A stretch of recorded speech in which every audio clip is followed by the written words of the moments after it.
Genèse chapitre 43. La famine pesait lourdement sur le pays lorsqu'ils eurent fini de manger le blé qu'ils avaient rapporté d'Égypte. Jacob dit à ses fils, « Retournez nous acheter un peu de nourriture. » Judas lui répondit, « Cet homme nous a formellement déclaré, « Vous ne serez pas admis en ma présence à moins que votre frère ne soit avec vous. Si donc tu veux bien laisser notre frère partir avec nous, nous descendrons t'acheter de la nourriture. En revanche, si tu ne veux pas le laisser partir, nous ne descendrons pas. En effet, cet homme nous a dit, vous ne serez pas admis en ma présence à moins que votre frère ne soit avec vous. » Israël dit alors, pourquoi avez-vous mal agi envers moi en révélant à cet homme que vous avez encore un frère? Ils répondirent, cet homme nous a interrogés sur nous et sur notre origine en disant, votre père est-il encore en vie? Avez-vous un frère? Et nous avons répondu à ces questions-là. Pouvions-nous savoir qu'il dirait, faites venir votre frère? Judas dit à son père, Israël, laisse le garçon partir avec moi pour que nous puissions nous mettre en route. Ainsi nous resterons en vie et ne mourrons pas, ni nous, ni toi, ni nos enfants. Je me porte moi-même garant pour lui. C'est à moi que tu le réclameras.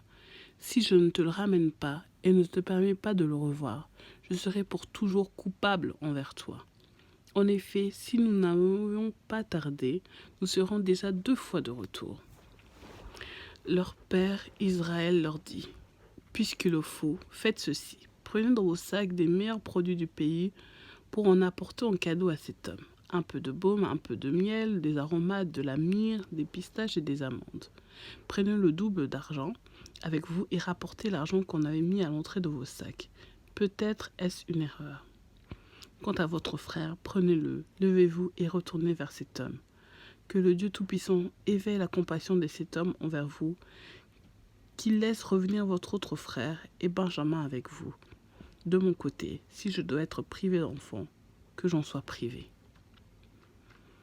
Ces hommes prirent le cadeau. Ils prirent aussi le double d'argent avec eux, ainsi que Benjamin. Puis ils se levèrent, descendirent en Égypte et se présentèrent devant Joseph. Dès que Joseph vit Benjamin avec eux, il dit à son intendant, « Fais entrer ces hommes dans la maison, tue une bête et prépare un repas, car ils mangeront avec moi à midi. » L'homme se conforma à ses instructions et les conduisit dans la maison de Joseph. Ils eurent peur lorsqu'ils furent conduits à la maison de Joseph et se dirent, « C'est à cause de l'argent remis l'autre fois dans nos sacs qu'on nous emmène. C'est pour se jeter sur nous, se précipiter sur nous.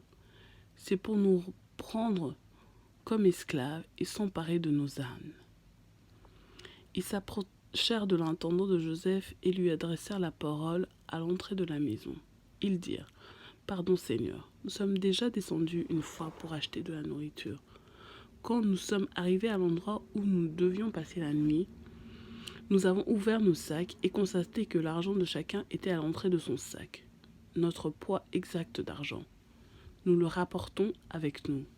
Nous avons amené une autre somme d'argent pour acheter de la nourriture. Nous ne savons pas qui avait mis notre argent dans notre sac. » L'intendant répondit, « Soyez tranquille, n'ayez pas peur. C'est votre Dieu, le Dieu de votre Père, qui vous a donné un trésor dans vos sacs.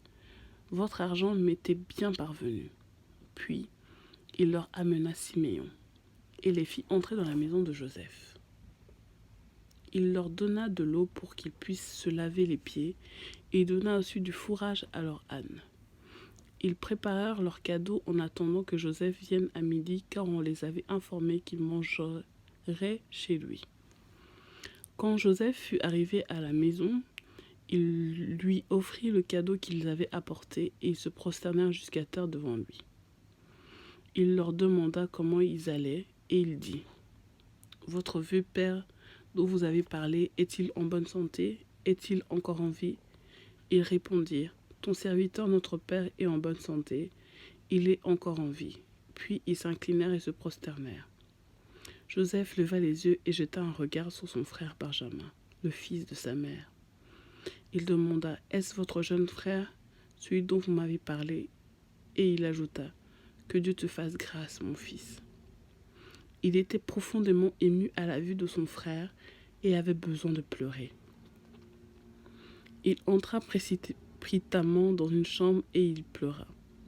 Après s'être lavé le visage, il en sortit. Retenant son émotion, il ordonna qu'on serve à manger. On servit séparément Joseph et ses frères. Les Égyptiens qui mangeaient avec lui furent aussi servis séparément, car les Égyptiens ne pouvaient pas manger avec les Hébreux. C'est une pratique abominable à leurs yeux.